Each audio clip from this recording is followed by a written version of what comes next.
Good morning. It's not afternoon yet. No. It feels like it. Good morning to these, whatever day this is, February 6th meeting of the Metropolitan Policy Committee. Welcome, everybody. I'm glad to see a robust audience here. So I'm thinking we can begin this meeting with introductions. We have at least one new person sitting at the table. So I'm going to start this way. Joe, kick it off, and by the time we get back around, maybe the mayor will be here. Joe Pishneri, the Springfield City Council President. I'm Mary Bridget Smith. I'm the interim city manager for Springfield. I'm Pete Sorensen, Lane County Commissioner. Joe Moran, the interim Lane County Commissioner for 3 more years. Ray Smith, Coburg Mayor. Ann Heath, City Administrator, Coburg. Paul Thompson, Lane Council of Governments. Brenda Wilson, Executive Director of the Lane Council of Governments and the Central Lane MPO. Bill Johnston, ODOT. Franny Brindle, ODOT. AJ with Lane Transit District. Kate Reed, Board Vice President for LTD. Lynn Taylor, Minutes Recorder. Matt Rodriguez, Interim Public Works Director for City of Eugene. Betty Taylor, Eugene City Councilor. Lucy Venice, Mayor of Eugene, and we'll go back to the audience.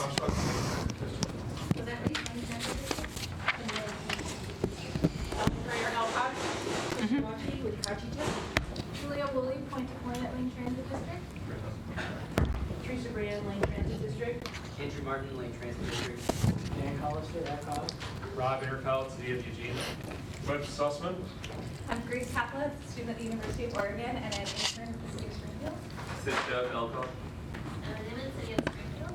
Sasha Hurricane, Lane County. Sherry Aker, Comcast. Carlene Riley, River Road.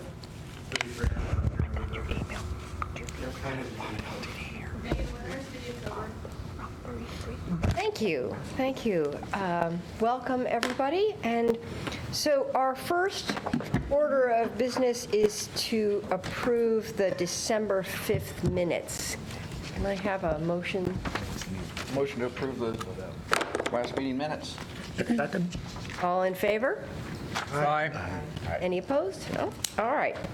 And are there any adjustments to the agenda or announcements from members? Sure. No comments? Yes, there we go. Hopefully you notice that there is an adjusted agenda at your place, different than what was sent out last week. And the addition of an item is highlighted 7B2 there. So that's the adjustment. Okay. That's good. Mayor. Yes.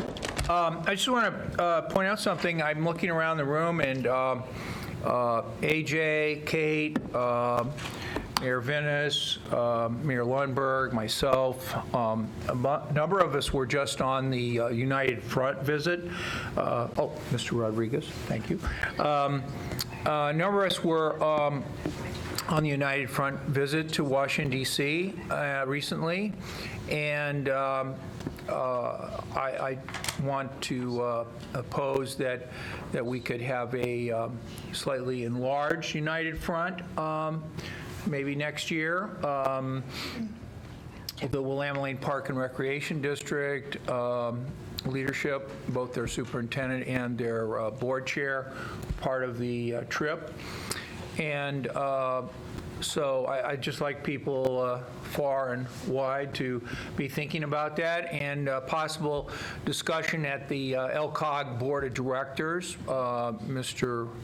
James, the chair of the Willamette Lane Park and Recreation Board, was interested in perhaps involving the Eugene School District and the connections maybe between LTD and transportation planning and schools, or between Lane County's public health responsibilities and education. So maybe 4J, maybe on the economic development side, maybe Lane Community College, and the economic development responsibilities that many of the governments represented here have. So that was a good voyage. Great. Thank you.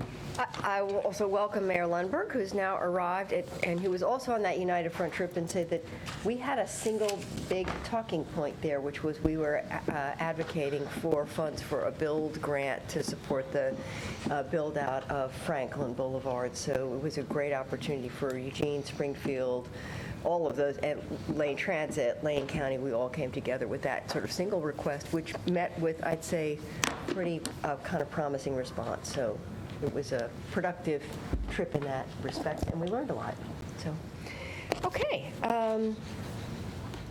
We're ready for public comment. I have 2 people signed up. First is Webb Sussman.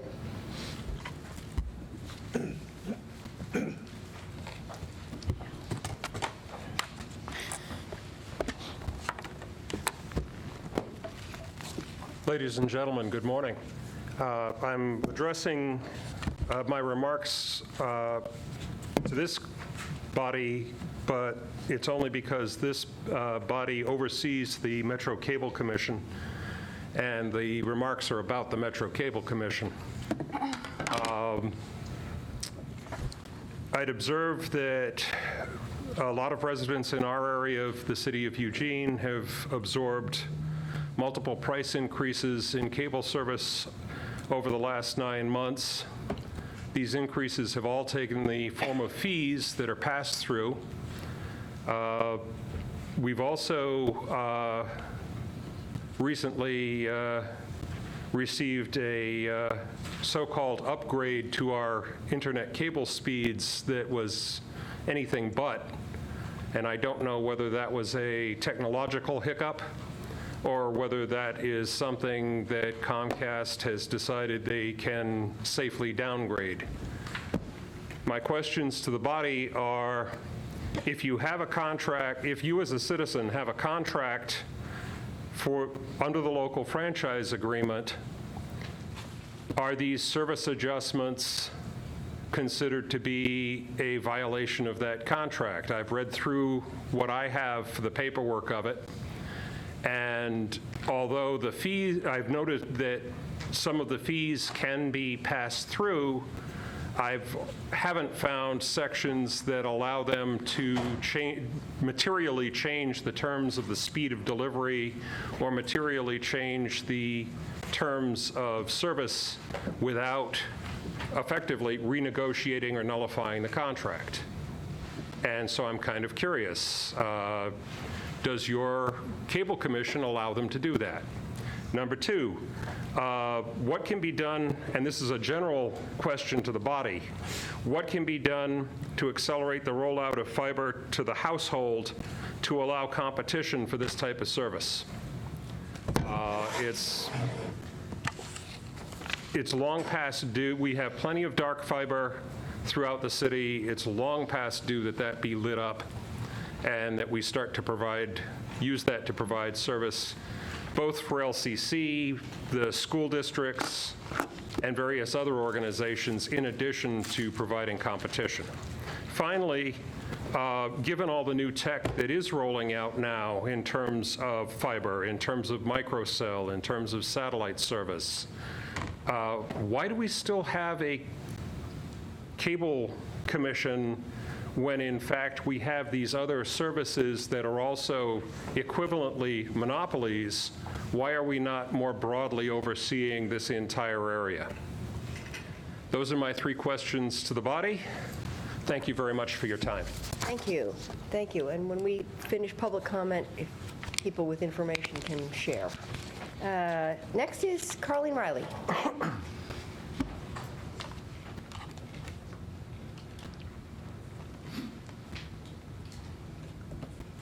Good morning. Good morning. I'm Carlene Riley, and I live at 395 Marion Lane in the River Road neighborhood. And I come to you with a little reminder to keep transportation safety top of your list. It was January 17th that my friend was killed on Hunsaker. And she was a pedestrian walking on a dark, stormy night, and I can't really blame the motorist. It was very difficult to see at that time. But we are trying to memorialize Irene and have had good cooperation from LTD in trying to find a appropriate memorial for her at the Santa Clara Transit Station area. We're having trouble with finding a lane or a pathway or something that can be named after her, but we are working at it, and I hope you will keep your eye on what is coming forth so we do get this done, to remind everybody that it is important to watch for pedestrians, and it is very hard to see them at night when they wear dark clothing and maybe don't have enough lights on or reflectors. So just keep that highlighted, and keep your thoughts on Irene and link that to transportation safety, and I think we will make some progress here. Thank you. Thank you. Thank you very much for that important reminder of the work we're doing to create a safer community that people can walk and bike as well as drive in. Are there any other comments from members of the commission in response to anything? No? Okay. Did you want to say something? I was just going to say, I don't believe the Cable Commission staff is here yet. so Right. You may want to have them respond later. Right, so, yes, I don't know, is he still here? Yes. I am still I can't quite see you, but yes, so did you hear that? Our staff from the Cable Commission will hopefully come towards the end of this meeting. Times weren't going to overlap this morning. That was my reason for addressing Perfect. this commission. Okay, fine, thank you so much. Okay, we're now ready for our first order of business, which is the elections of chair and vice chair for 2020. So All right.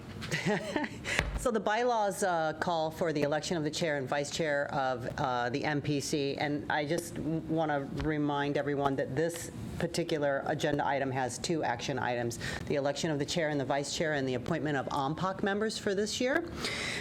So the bylaws require the election of the chair and the vice chair at the first meeting of the MPC of the year. That's this one.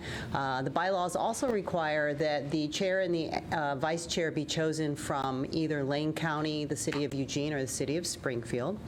And while the bylaws do not require that the chair move or the vice chair move into the chair's position in the next year, that has historically been how it has worked, with the jurisdiction that is not either serving as the chair or the vice chair move into the vice chair role. So that's how it has historically happened. Of course, that is up to you. So with that. all right, so I guess we're open for nominations. So is Mayor Lundberg the vice chair? Yes. That is correct. So I'll nominate Mayor Lundberg to be chair. We have a second on that? Second? Any, Yes, it needs a second. any You could third it, too. comment? Yes, I would say this is under discussion. under discussion, yes. I been on this committee several times over the last 20 years, and I think this is a good idea to have the rotation. Okay, good. All right, any other comments? All in favor of appointing, electing Christine to be the chair? Aye. Aye. Okay. Congratulations. Well, thank you. Okay, well, with that, then we also have to have, we do a separate nomination for vice chair also? Okay. So I just wanted to make note of the fact that my current term of office expires in January of 2021. And so if I were be named vice chair, I could only serve to be vice chair until the January 4, 2021. But I believe Commissioner Burney has a motion. Well, that makes one of us. Well, first off, Commissioner Sorensen asked if I was interested, not knowing that we might be potentially Springfield heavy on this. And I had said I have taken on so many responsibilities that I would not feel comfortable taking something on that without the integrity of having the time really to pursue it. So if the county needs to be a part of this, I would nominate, if willing, Commissioner Sorensen to be vice chair, understanding that we would just deal with that succession plan in a different way next year. Okay, all right, so have a nomination. Second the nomination, Okay, so. as stated. Any discussion? I'll just say that I'm only going to be able to serve 11 months in this position.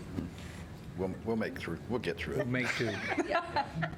I could tell by our former vice chair's heavy responsibilities that I'll have to carve out 10 to 15 seconds every month. Yeah, sounds And if about you're not available to serve, I will step in. Okay, all right. So with that, looking for a vote. All those in favor? Aye. Opposed? Okay, welcome. Congratulations. And so we also have OMPOC members to appoint. So I don't know whether I'm looking at Kate. I mean, I'm certainly willing to continue serving as the OMPOC reps. How many OMPOC representatives are there? 2. And they are currently Mayor Lundberg and board member Kate Reed. Okay. Do you guys want to keep doing that? Yeah.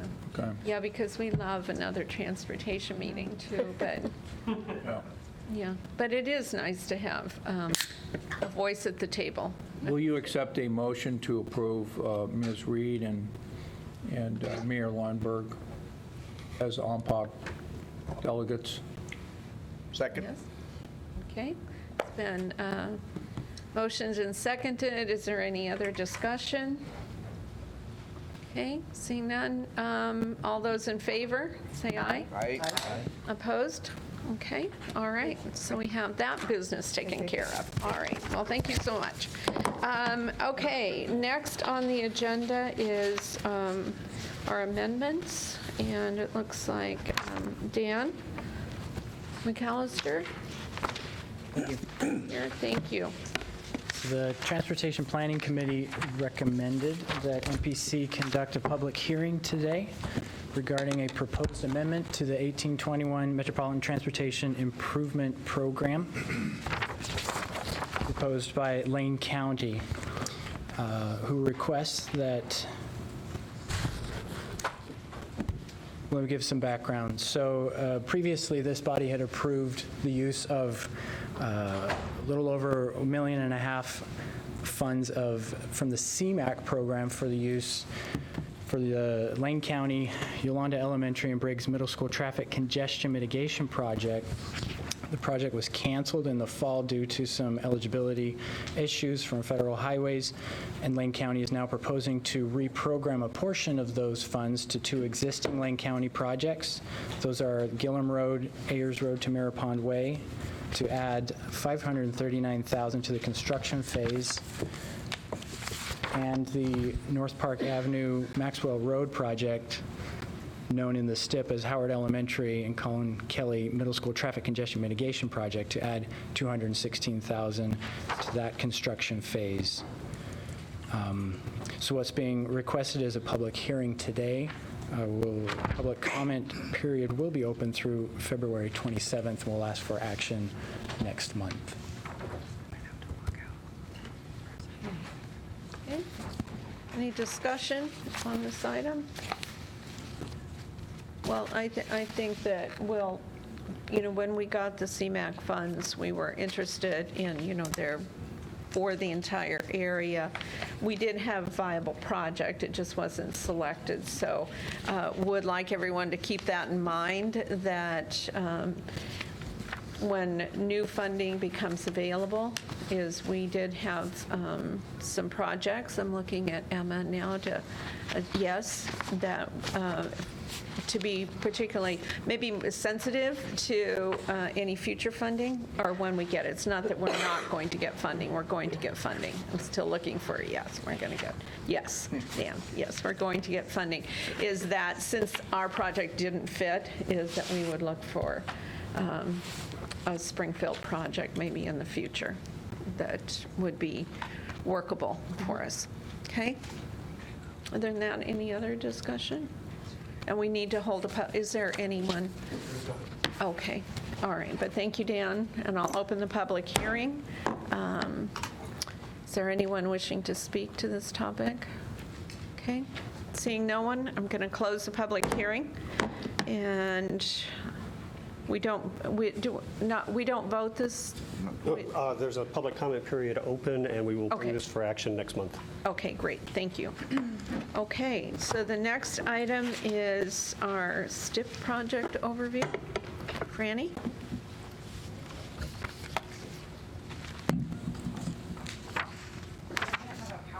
Okay.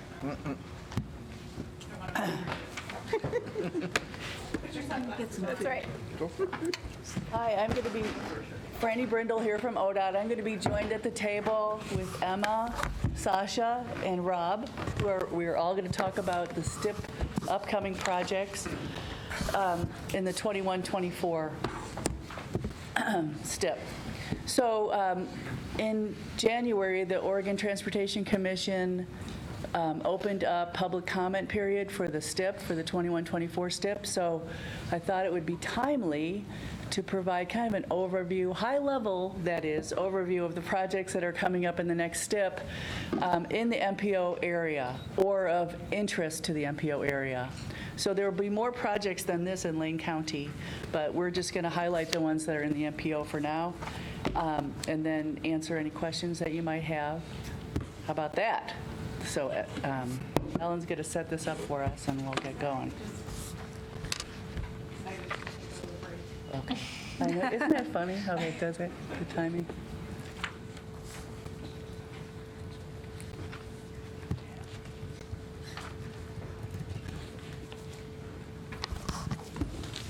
I don't know whose projects are next in line, but We don't either. if you need a microphone. I see it. Oh, yeah. Coming. Okay. There we go. Mystery. Okay. And then I just hit the button to advance it, right? Yes. Oh, that's. Oh, it's way too big. That's not going to work. Big. Eugene. ODOT.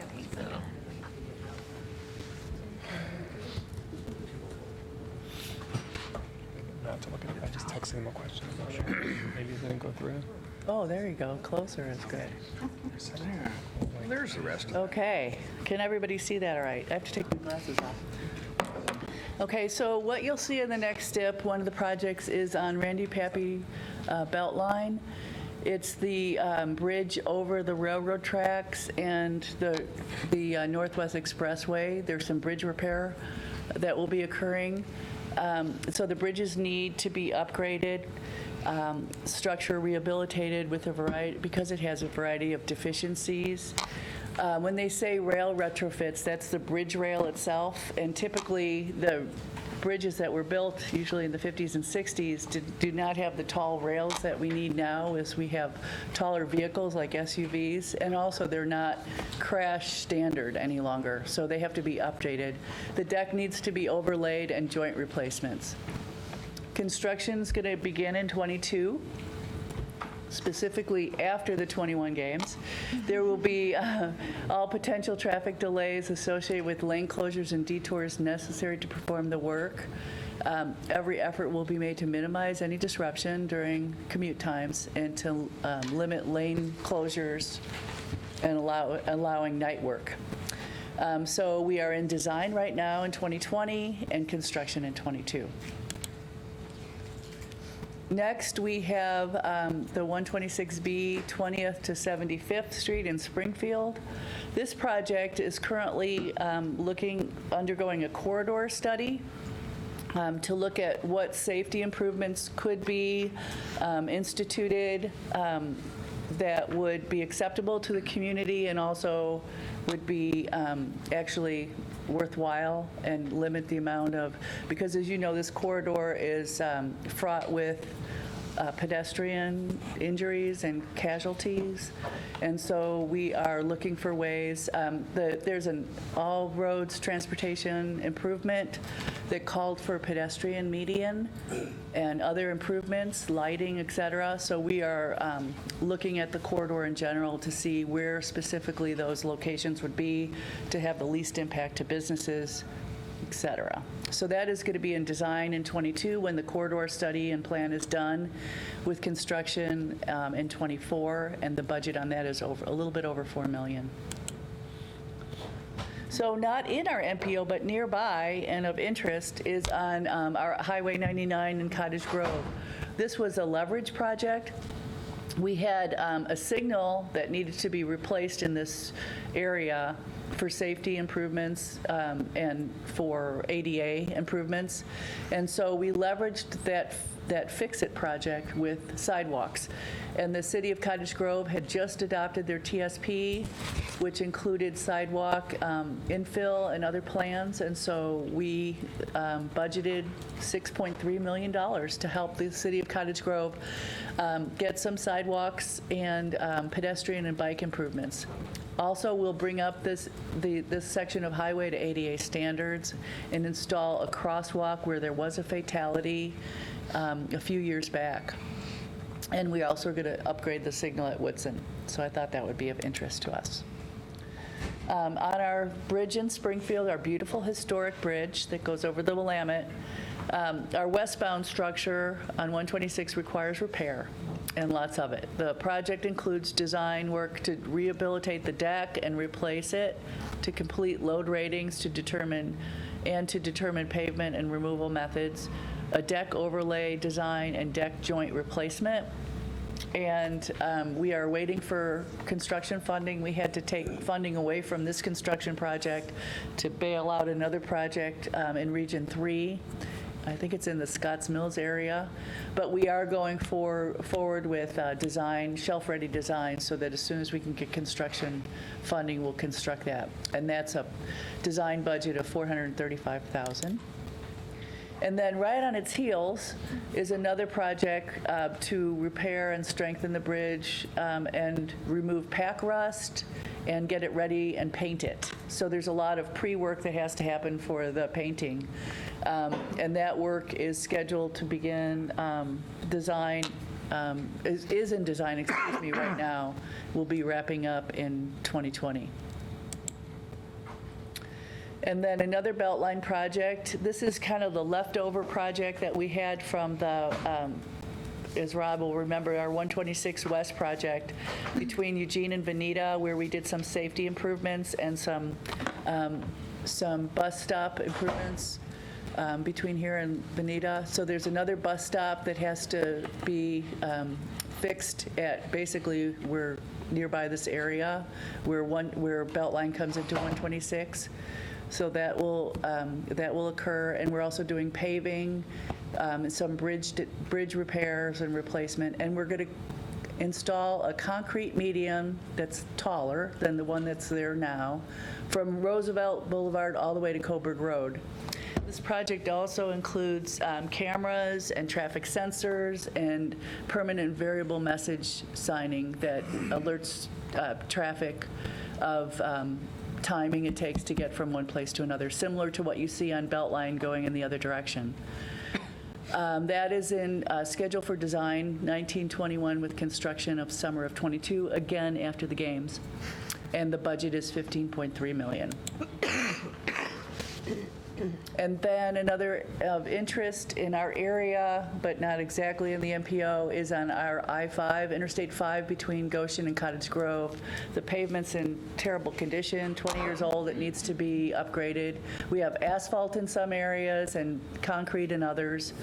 But we are going to repair both the north and southbound lanes between mile point 174.8 and 187.8 or 9. We're in design, we haven't kicked it off yet, design this year and construction in '23 with a $9.1 million budget. And then again, in I-105, not again, but yes, again. This section, it needs to have its pavement repaired between Coburg Road and and I-5. It's mainly pavement that's reached the end of its service life, open grade, wearing courses, raveling, and wheel paths deteriorating from winter storm events. So it'll be a single lift, grind and inlay, full width. And it's in design, it hasn't been kicked off yet. In '20, construction '23, $6.5 million. So that's that. Okay. Are there other slides that you guys brought? Okay. All right, is that here?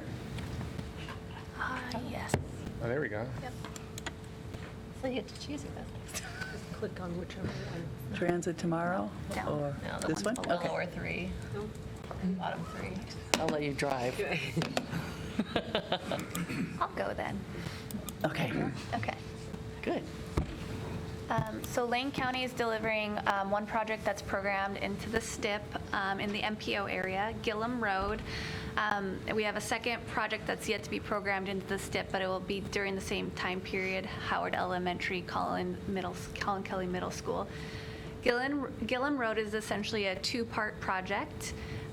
The yellow section, if you look, is essentially matching the existing sidewalk that has been put in through development in the area. This whole area has densified over time, and there's a lot more pedestrian activity, and Gilliam Elementary School is not far away, so this is a sidewalk infill project to create space for people to walk.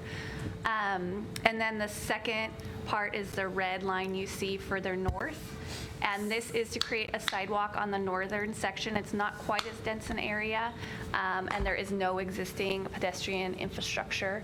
And so here's a picture. You can see this is the southern section. There's existing sidewalk in a lot of areas, and we'll be building to match existing infrastructure.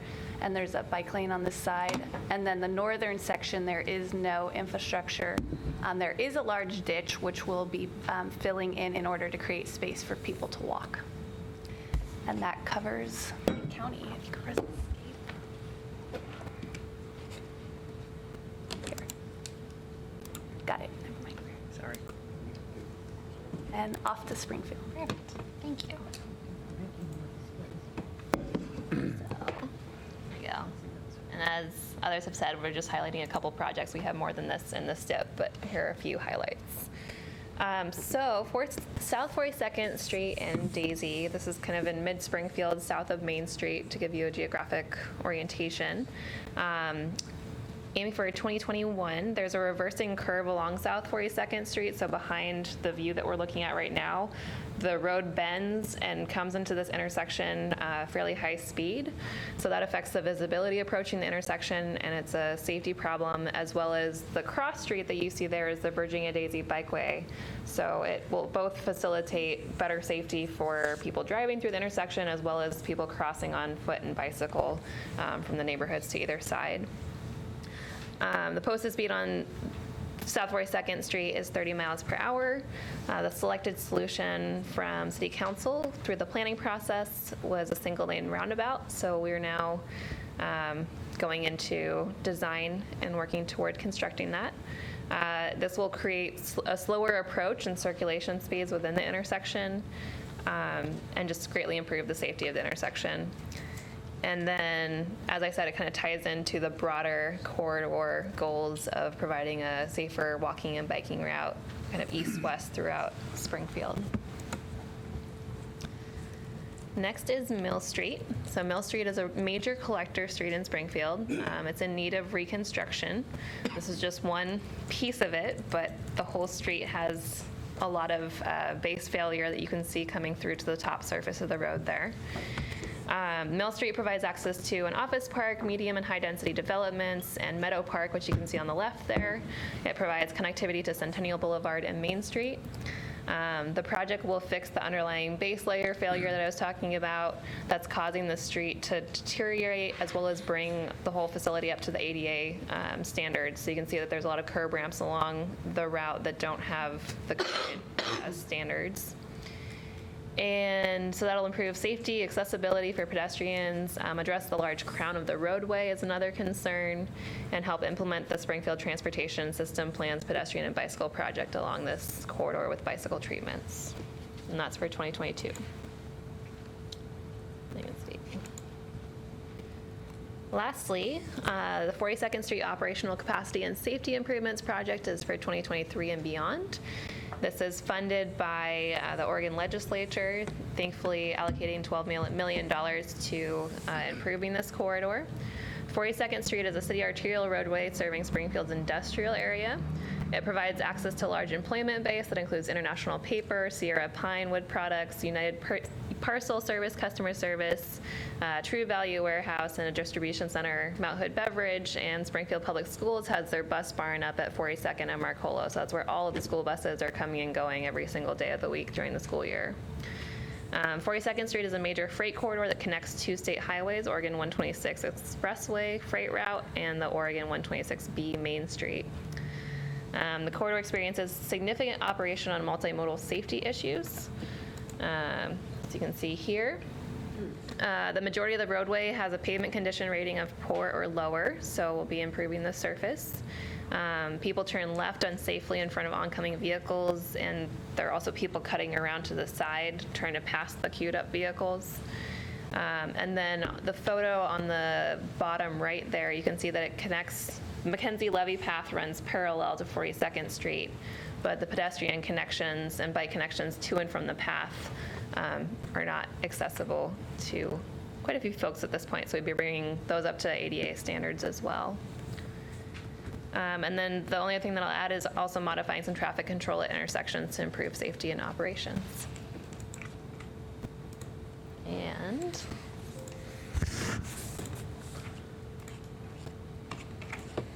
there you go. That's my notes. I don't have your stuff on sorry. there. I didn't. For some reason, I thought that went along with it. So that I didn't get the message about just showing a few projects, but I'm not going to go into very much detail for the City of Eugene projects. So, and most of these projects were funded either with MPO funding or through the All Roads Transportation Safety Grant Program, and which is federal funding that ODOT programs. So the first project funded through the MPO is the Maxwell Road and Prairie Road sidewalk. So much of the section of Prairie that connects from Highway 99 to Maxwell and then Maxwell to the bridge over Northwest Expressway does not have sidewalk on it. So this project will build a sidewalk network there, including over the railroad tracks. And it'll connect to another project the city is building with building sidewalk on Highway 99 from Barger to Prairie. That's funded by the jurisdictional transfer funding we got from the legislature for Highway 99 becoming the city's jurisdiction. So we'll have, once these two projects are built, we'll actually have a sidewalk connection from the Bethel neighborhood to the river. Actually, is it Santa Clara? No, it's the River Road neighborhood, which currently there is no sidewalk connection between those two neighborhoods. The next project is a safety improvement project on Chambers Street, also funded through the All Roads Transportation Safety Grant Program. So this will enhance the lighting in the corridor. It'll upgrade some of the traffic signals. And also, like with some of these projects, what we try to do is look at, are there conflicts between turning vehicles and pedestrians? And we try to implement, where it makes sense, we will make it so that if the pedestrians have the walk signal, there is not a conflicting left turn. So like a flashing yellow arrow would not come up if the conflicting crosswalk has a walk signal. One of our high crash intersections in Eugene is at the kind of a little bit of a rural intersection of Bailey Hill Road and Burleson. So again, funded through ARTS, we will build a roundabout at this location. It's right by the parking lot of the Wild Iris Ridge, which is an increasingly popular natural park in Eugene. We also received funding to develop a two-way protected bikeway on Lincoln Street. So, and that would be to help connect to the 13th Avenue two-way protected bikeway that we'll be constructing from Lincoln to Alder Street this year. And then to make another high crash corridor in Eugene is Martin Luther King Jr. Boulevard. And we feel that street's really over capacity with the 2 travel lanes each way, and it leads to a lot of bad driving behavior, a lot of weaving.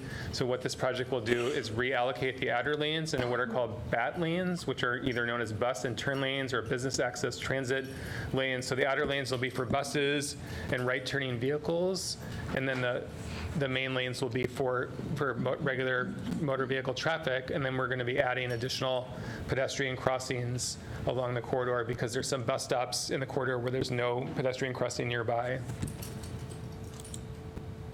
We also received an arts grant to just enhance our traffic signals around the city by replacing what are called doghouse signals with the flashing yellow arrow ones, and that'll also give us potentially more capabilities to make the intersection safer for pedestrians as well, although I'm not positive of that part.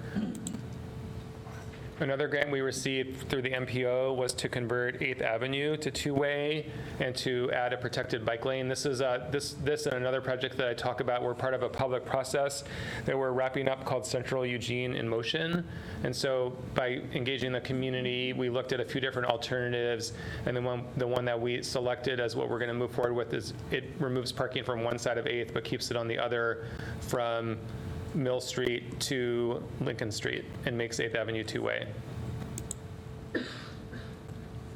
This project, rehabilitation of the Ferry Street Bridge, is actually, I think we've brought together some different sources of funding from ODOT and from the MPO to rehabilitate the Ferry Street Bridge and to design seismic strengthening on it. And then there's a separate $674,000 grant that came through the MPO to actually seismically strengthen the bridge.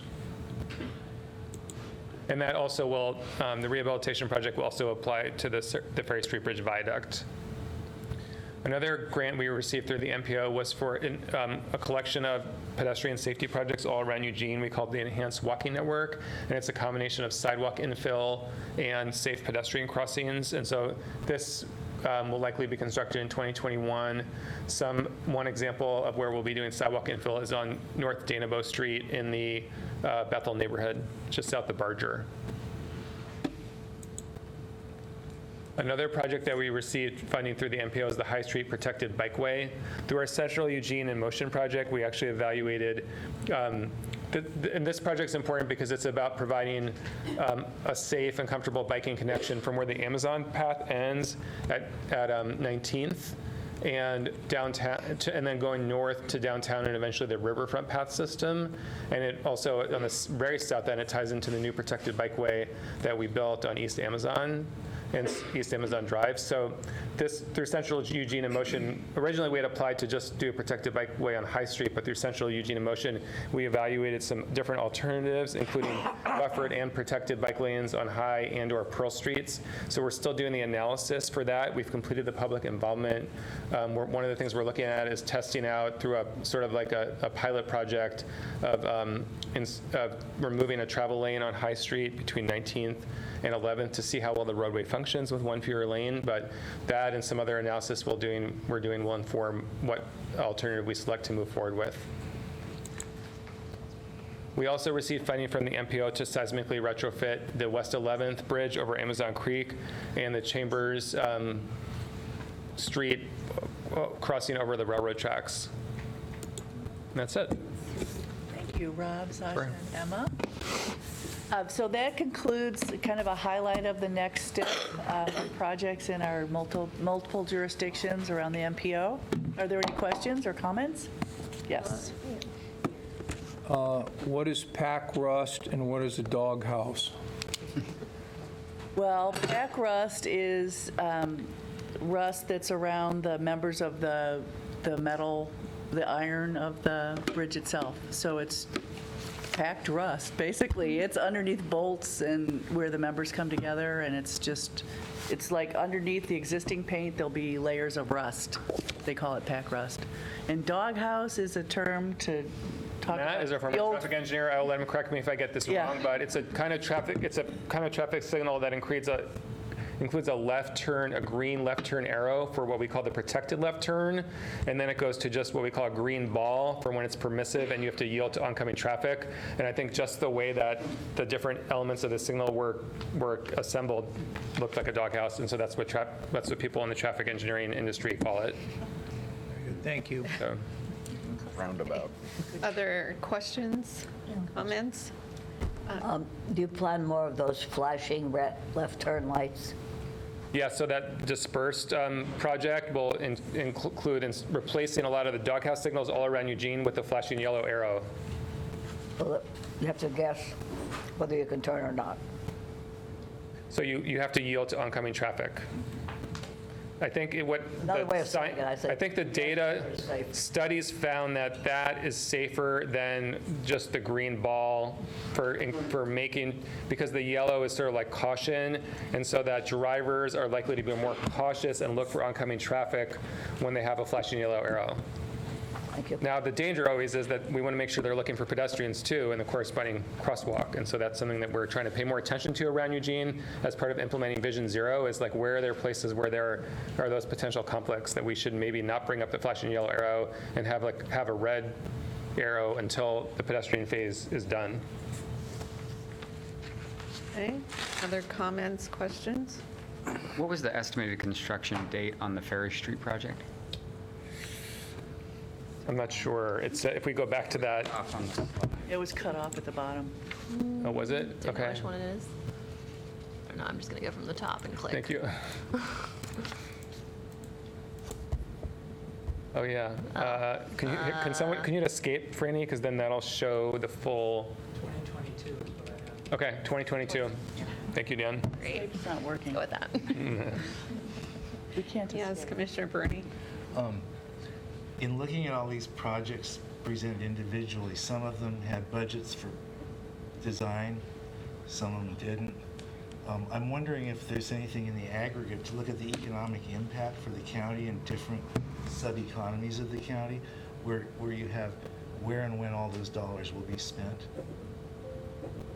Aggregate as opposed to project by project? We have an aggregate map that shows when the projects are occurring, what year, and where they're located, but not an economic analysis about. Or just where? Yeah. That'd be, if it's not too much to ask. And how the projects are programmed in the STIP, you can see what is programmed for design versus construction. Thank you. And forgive my naivete if I may just ask one more question. Are change orders that add to costs that we see now typical, or are usually there's enough pre-design done so you don't see increases through change orders? And if so, what percent of those increases have you seen in the past? Well, we have what we call a construction authorization, and that's the amount that we're authorized to spend. If we, so we can do change orders, through that, through the construction authorization if we need to. There's frequent change orders in construction. Yeah, always. Sure, that's what. Yeah. Yeah. And then if we exceed the construction authorization, we have to get special permission and ask for additional funding from the Oregon Transportation Commission for that. And those are usually large items that are unanticipated, differing site conditions, things like that can occur. But typical change orders, and I can pull together a presentation if you're interested. This type of construction. I know building construction. Yeah, typically the change orders have to do with temporary traffic control, to be honest. What's happening on the ground as opposed to what was designed to happen. So things when constructions are occurring, oftentimes are different conditions than were anticipated in the design. So there's a little bit more work, or we need to reconfigure something, maybe add a temporary signal or this or that. Even with all the money that goes into design. Yeah, even with the money that goes into design, yeah. I'll stop. But we do keep track of it. Every agency keeps track of the change orders, and we get audited on those things, and with more and more transparency, that's available to people to look at if needed. Yeah. Good question. Question, on 8th Street, how many parking spaces are being eliminated? I think it's around 40, and I can follow up with you with an exact number. So where are people going to park? Well, Market day, it's already overused. One thing we're doing is we're looking at adding parking to sections of 6th and 7th by removing a lane on the sections of 6th and 7th. And so that will, we don't have a date for when that's going to happen yet, but that will be able to accommodate some of the parking removed from 8th. Or you're going to do angle parking on? No, we're going to reallocate a travel lane on 6th and a lane on 7th to become a parking lane instead. Great. Okay. All right. Other? Right here. Yes. So you're going to eliminate a lane on 6th and 7th because there's not enough traffic there? So that's what our studies have shown, is that the street can operate according to our standards with one lane removed. So one thing you might want to know is that when West Eugene MX was constructed, it removed a lane on 7th and I think 6th too, west of Charlton. And so there's already less, so if you're driving down 7th, all of a sudden there's an additional lane added when you pass Charlton. There's not a lot of traffic turning on to 7th at Charlton. So until, I think we looked at having parking until Oak, and then from Oak, we would have still the current number of lanes, because that's where there's more traffic coming back onto 7th. And then we took a similar approach to 6th. And I noticed that on 6th, westbound, you can certainly tell when it chokes down the lane because of the traffic backing up. And I'm just wondering how badly that's going to do the same thing, but even bringing traffic back up closer towards the core. Right. Our modeling has shown that should work fine. Okay. Trust us. I'm sorry. Or Commissioner Burney. Joe. I'm told by the Oregon Building Trades Association that roughly $1.25 to $1.5 billion per biennium is released in either bonding or financing for municipal construction projects. Is this part of that budget? Forgive me, naivete, or does this come out of a different state? This comes out of gas tax dollars that are generated. Okay. Okay. There are questions. I know it's not a question, but I do want to point out, just because we've been to DC lobbying, that our 42nd Street project is impacted by our 42nd Street levee project, which I'm hoping that we go back again and again and remind the Army Corps, or remind our legislators that speeding up that Army Corps process would put us in the same time frame, because it's so important. If we had a major flood event, we would flood and Eugene would flood. So it's important that that gets taken care of, and it would be much better if we could coordinate those two projects, because they're so that stairway that looks horrible with a dirt path looks up, that's the connection to the levee, basically, is right up there. So anyway, so just to keep it in mind that, definitely bringing it back up over and over again, that they could speed it up at the federal level, so we get that 42nd Street levee taken care of, so we do it at the same time as 42nd Street. We also wouldn't have any buses that would run. That's true. They would be floating. Yeah. You can catch one on the way to Eugene, yes. So. Ride the top of it. Yeah. Okay, so was that it for the STIP update? Yes. Okay, great. One more hand. Oh, one more? One more hand. Yes, Paul. Just wanted to add two quick notes to the end of this agenda item. One, in response to the commissioner's question, just yesterday in a statewide meeting in Salem with ODOT, we heard what we've been hearing very much in the past year or two, is that one of the biggest issues for construction projects is the contractors are bidding very high right now.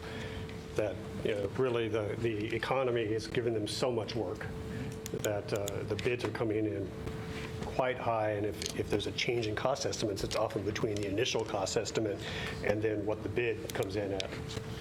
So that's one thing that's affecting it. The other thing is this was keyed to the release of the 21-24 STIP and the draft STIP having all these projects in it, which is the end of approximately a 2-year process to develop this.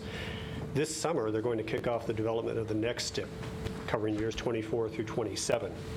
And what a lot of times has been referred to by ODOT staff as the most important phase is the very first phase of developing a STIP that will occur roughly between June or July and December of this year, when they decide how the funding allocations occur, what pots get what amount of money. Whether it be fix-it, safety, other types of pods. They may create new pods or new places for money. So we're going to be keeping close track of that. We'll be talking to you about that, probably helping you develop some potential comments if you want in advance of that. I'm already working with the MPO chairs, or I'm sorry, the MPO staff around the state, because there are some joint thoughts around that we might want to give as input. So just as a heads up, that's going to be coming pretty soon. Okay, great. Yes, that was encouraging. Thank you. And thank you, Franny.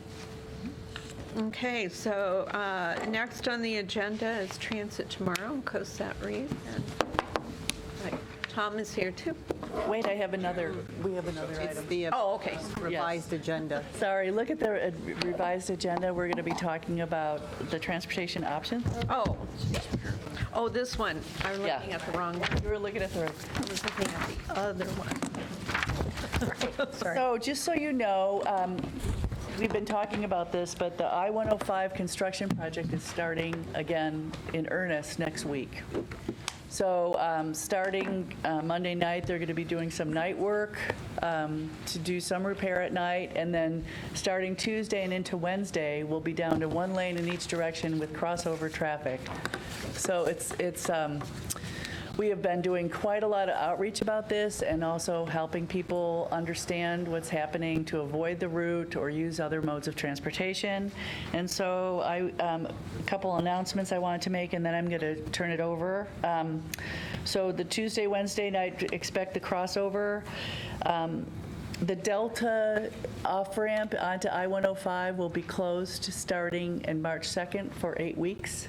So that's the one that goes from Valley River Center from Delta onto I-105, and so there'll be a detour to take traffic in other directions. You'll be detoured around to get to 6th and 7th Street. And we also have evening work on the Delta Beltline project where that interchanges that we had the terrible fatality a couple weeks ago. That project is happening at night, work at night on ramps and whatnot. That shouldn't disrupt daytime traffic. It will continue to be at night. We have a detour at one point in the future, but we're not ready to talk about that yet. We don't want to explode your heads with too much information. So our LCOG transportation options folks, Julia Woolley is here, and also Chris Wachi from Cogito from Point to Point to talk about what we've been doing for outreach, and you'll see information on table tents and bookmarks and whatnot. So with that, I'm going to turn it over to Chris. Thank you. Hello, my name's Chris Wachi, and I've been working with ODOT on public outreach for unprecedented amount of ODOT construction work that began in 2018 and is going to take us through 2021, and from the last presentation beyond a little further. I wanted to just briefly talk a little bit about the history of congestion mitigation in this area, talk about the planning context, what plans are actually aligned with the work that's happening, and then highlight some really wonderful partnerships that have been created, and then talk a little bit about tactics before I turn it over to Julia from Point to Point about how we're bridging construction outreach with actually transportation options and what services. Just as background, transportation options is what we call TDM, Transportation Demand Management in Oregon, strategies, opportunities to walk, bike, take transit, telecommute, and it's an incredibly expanding field right now. It's changing pretty rapidly with other services, electric bikes, potential e-scooters. So it's pretty dynamic as it's unfurling. When this area became a transportation management area, and I want to say that's approximately around 15 years ago, I-105 was also going through some construction, and it required shutting down eastbound and shutting down westbound in a period of time.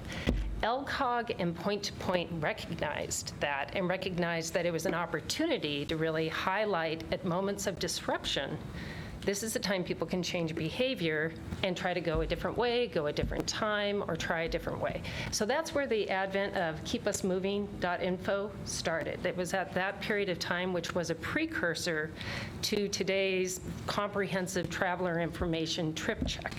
So it was a little incubator here of what's now offered statewide.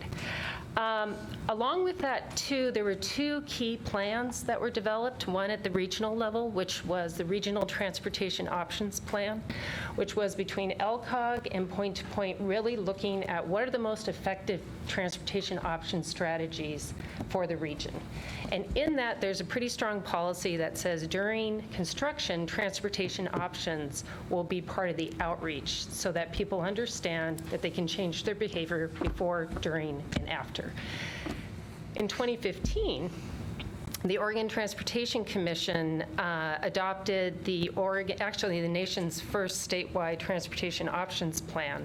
And in that, there's another strong policy that says during construction, transportation options will be incorporated into outreach, proposing that. To Franny's credit, she recognized this policy and was able to secure funding for this period of time for I-105 and for Delta to enhance transportation options outreach and knowledge. So it's a great moment of that blissful time where a policy is realized and you get to experience that. So that's what we want to talk about a little bit here today.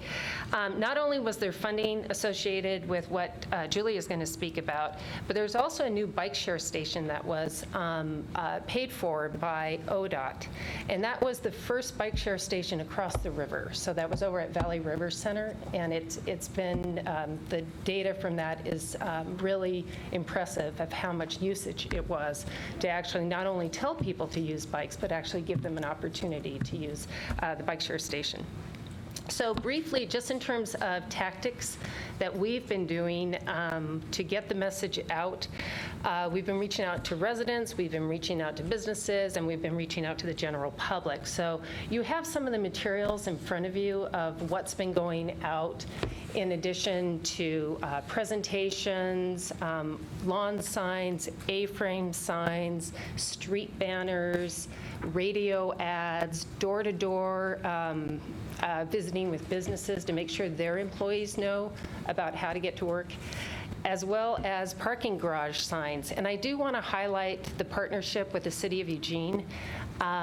They have allowed us to put A-frame signs in all the parking garages to notify travelers of the pending ramp and lane closures. That's been extremely helpful, as well as using InMotion. So it's been a very powerful partnership.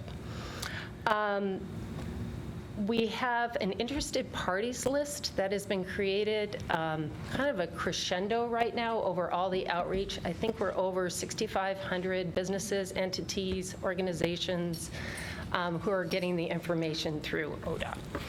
With that, I'm going to turn it over to Julia to talk about really how we're marrying transportation options and construction mitigation outreach.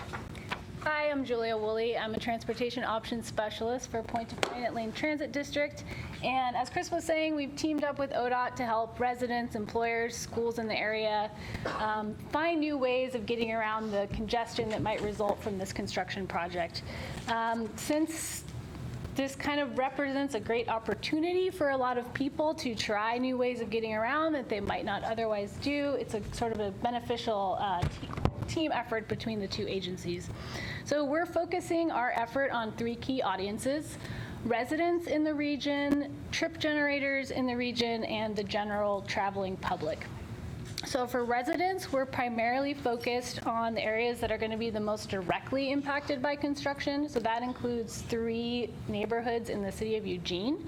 Those are the Northeast Neighbors, the Calyoung Neighborhood Association, and Good Pasture Island Neighbors. For trip generators, we're focused primarily on employers and schools that are also in those areas, as well as existing employer contacts that we already have and large employers that are within a quarter mile of our existing LTD bus routes. For the general traveling public, we've been using our social media and other outreach channels to not only help get information out about construction, but encourage people to make the connection, hey, now is a good time to explore your transportation options. We're here to help you, and here's some information that might be useful. For both the 3 neighborhoods that I mentioned and for 3 core employer areas, so the Delta Oaks area, the Oakway Center / Country Club Road area, and the Valley River Center area, we are offering free transportation options resource packets, and you can see those on the back of the flyer that has the map of the upcoming construction. It's also on the back of the table tent that you see in front of you. And these resource packets include free transit passes, free Peace Health bike share memberships, safety items, transportation options information, and residents and employees who are in those targeted areas can join their respective networks on Get There. So Get There is Oregon's carpool matching and trip planning tool. And by registering in Get There, users can use those tools, the carpool matching and the trip planning. They can order these free resource packets, and they have access to other encouragement programs that we might be offering through the platform.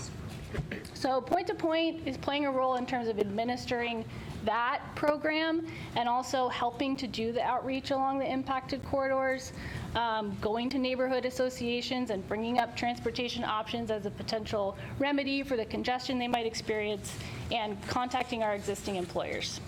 So we're hoping to do more outreach in the area, maybe some pop-up events, tabling to encourage people to explore their transportation options in light of congestion, and maybe some broader encouragement campaigns that go outside of these specific areas. For the most impacted schools, we're working in conjunction with our Safe Routes to Schools coordinator, who is also a part of Point to Point, to get information to parents and school employees about construction and resources like carpool matching maps and information that's tailored to the unique needs of each school. So for one school that might be emphasizing carpooling, for another school that might be emphasizing walking school buses. So that's what we're doing in coordination with ODOT. And if anyone has any questions, I'd be happy to answer. In addition to that, you'll see what we call variable message signs out on the corridor, all the way from I-5 through the area, alerting travelers that there's going to be lane closures and congestion ahead, use other routes, hopefully directing people around the area to use Ferry Street Bridge or the Franklin corridor during the times of the commute. And then, as always, trip check, which is not your blanket everyday trip check, because it'll be updated daily with what's happening in the project. So you'll be able to see what's red, what's green, what's yellow, for fast and slow, and what's stuck, and where the construction's occurring. So trip check is really, as a commuter, your best avenue for information. So we're really hoping that all of this outreach does wonders for trying to get that, mitigate the traffic congestion that's going to occur for this very important bridge project that has to take place. So thank you. Yes. Yes. I just want to thank you for this, because I really think it's pretty phenomenal. I mean, it's a lot of layers of information coming to people. It seems really helpful. And actually, it does make me think about emergency preparedness.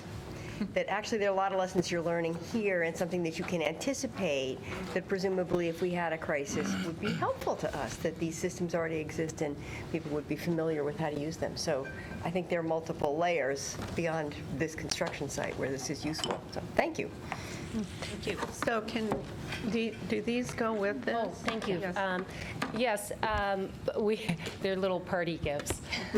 There's tear-offs, and one thing I didn't highlight about the tear-offs is those are going in restaurants, fast food restaurants, libraries. So we left you some if Hospitals, you want. doctor's offices.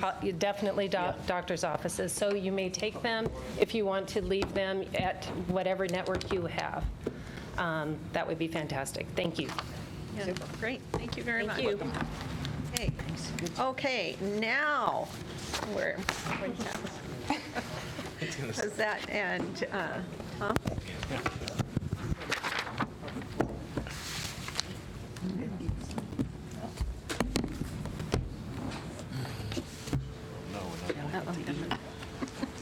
Yes.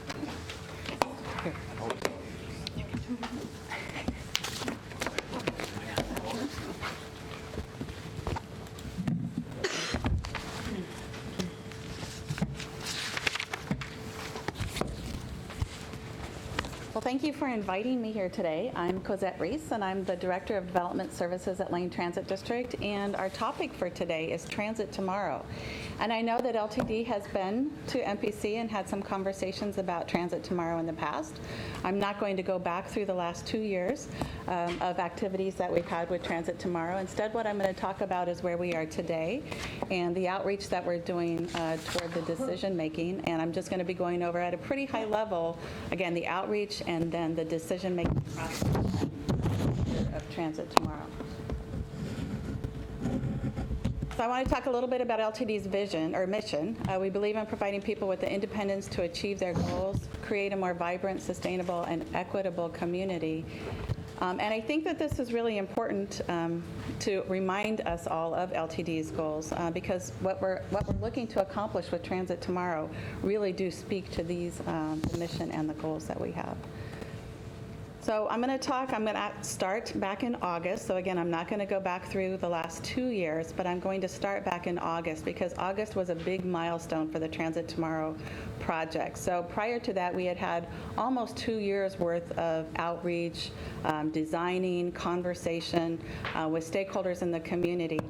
In August of 2019, staff and our consultant, Jarrett Walker and Associates, presented to the LTD board a route network that concentrated on gaining ridership. So it was a high-frequency model looking to gain ridership.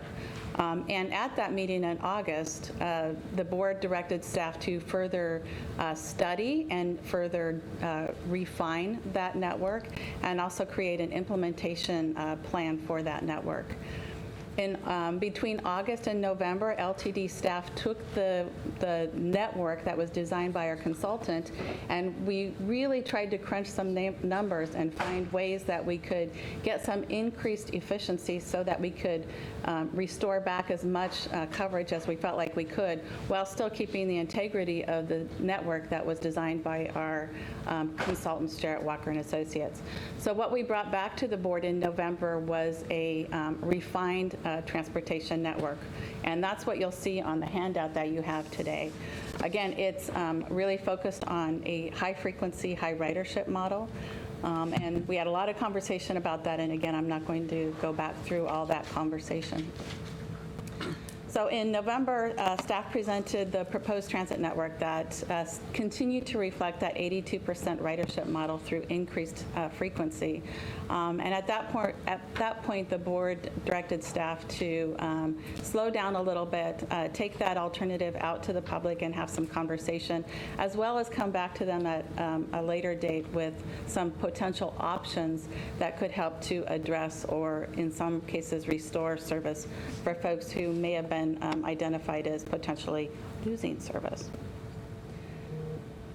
So the Transportation Tomorrow implementation timeline, we currently are in phase 1 of our outreach, and I'll talk a little bit more about that. But in March 20th, staff right now, our planning staff, are looking at the network that we took to the board in November, and we're looking for opportunities to, like I said, find ways to mitigate with our fixed route service as much as we can, options for the board to consider. What we do know is that those options likely will reduce the potential outcome. So we may find something that's less than an 82% ridership high frequency model, but that will be something that we'll be bringing back to our board at their board meeting on March 20th.